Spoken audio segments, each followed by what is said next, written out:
Bonjour, aujourd'hui je vous parle de Bélem dans l'ombre du soleil, écrit par Arthur Nicolas en 2018.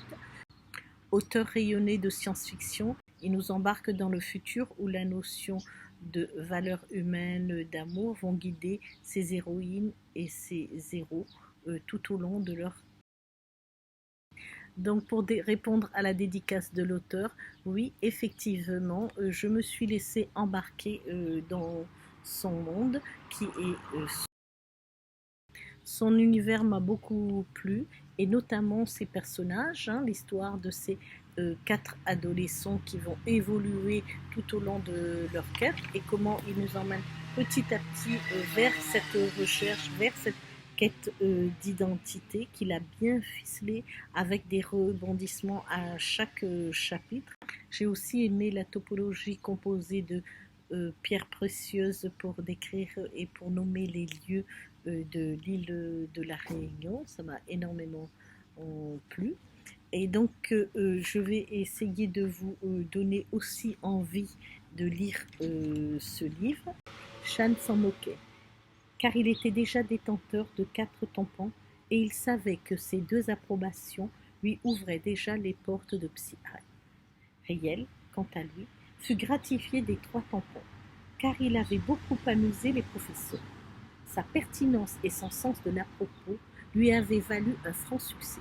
Il sortait donc de la tente avec 3 tampons supplémentaires, ce qui était très honorable, même si aucun ne représentait un atelier de télékinésie. Le ventre encore creux, conséquence d'une journée éprouvante et d'un sandwich trop léger, les garçons s'en retournèrent à la cafétéria pour compléter leur repas frugal du midi.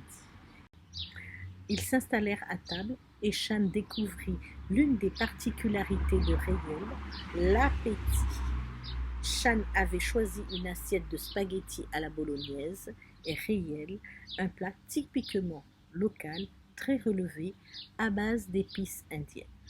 Ils dévorèrent tous deux le contenu de leurs assiettes pour finir par un grand verre de soda.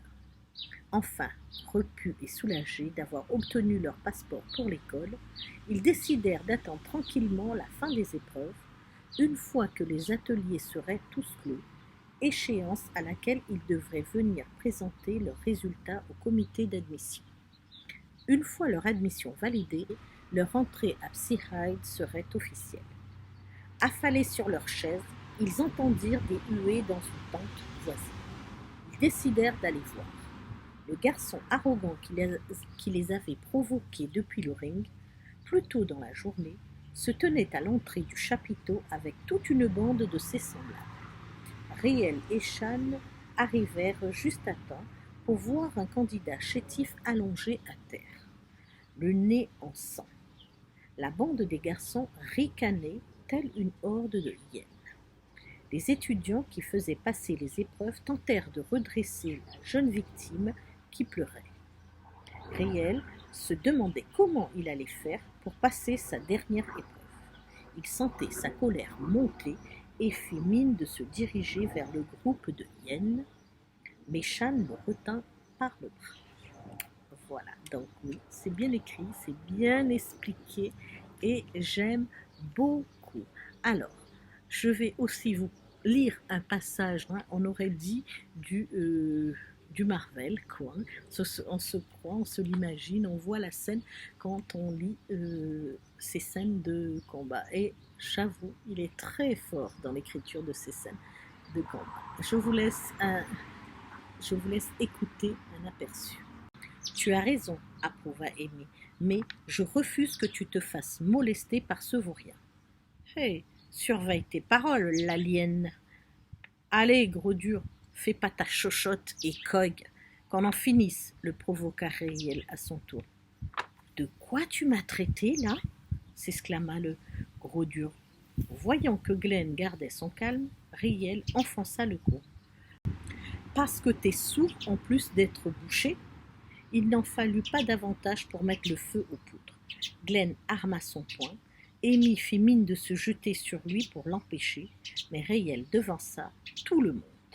Il s'interposa entre Amy et Glenn et prit le clou en plein visage. Alors qu'on se serait attendu à voir s'écrouler Réel, il ne vacilla pas. Le poing de Glenn venait de s'écraser sur sa tempe gauche. Le visage de Réel n'avait bougé que de quelques millimètres. Tout le monde était médusé. C'était comme si Glenn venait de frapper une statue en métal. Les jeunes s'écartèrent et firent cercle autour d'eux. « Eh ben, c'est tout ?» demanda Réel, alors que Glenn faisait un pas en arrière. « Ne me dis pas que c'est ton maximum !» Et une ultime provocation pour porter l'estocade. Glenn se laissa aller à la colère et frappa à nouveau son adversaire. Il y mit toute sa force. Pourtant, Réel n'avait toujours pas bougé d'un pouce. Le poignet de Glenn, par contre, qui avait déjà cédé au premier impact, se fractura un peu plus. Voilà, oui, c'est beau, c'est très beau et c'est bien écrit. Moi, en tout cas, j'aime. Oui, le livre, oui, a un peu plus de 500 pages. Les adolescents, c'est vrai qu'ils n'aiment pas trop lire, mais en tout cas, je leur conseille le livre parce qu'il est vraiment bien. Peut-être un petit bémol sur les redondances de certains passages avec la répétition des auras, avec les insistances sur les origines qui viennent de Bélem. Et donc, oui, c'est répété un peu plusieurs fois, mais vite oublié par une quête de l'identité qui tient en haleine. Oui, je le conseille à tous et en particulier aux adolescents. Bonne lecture à vous.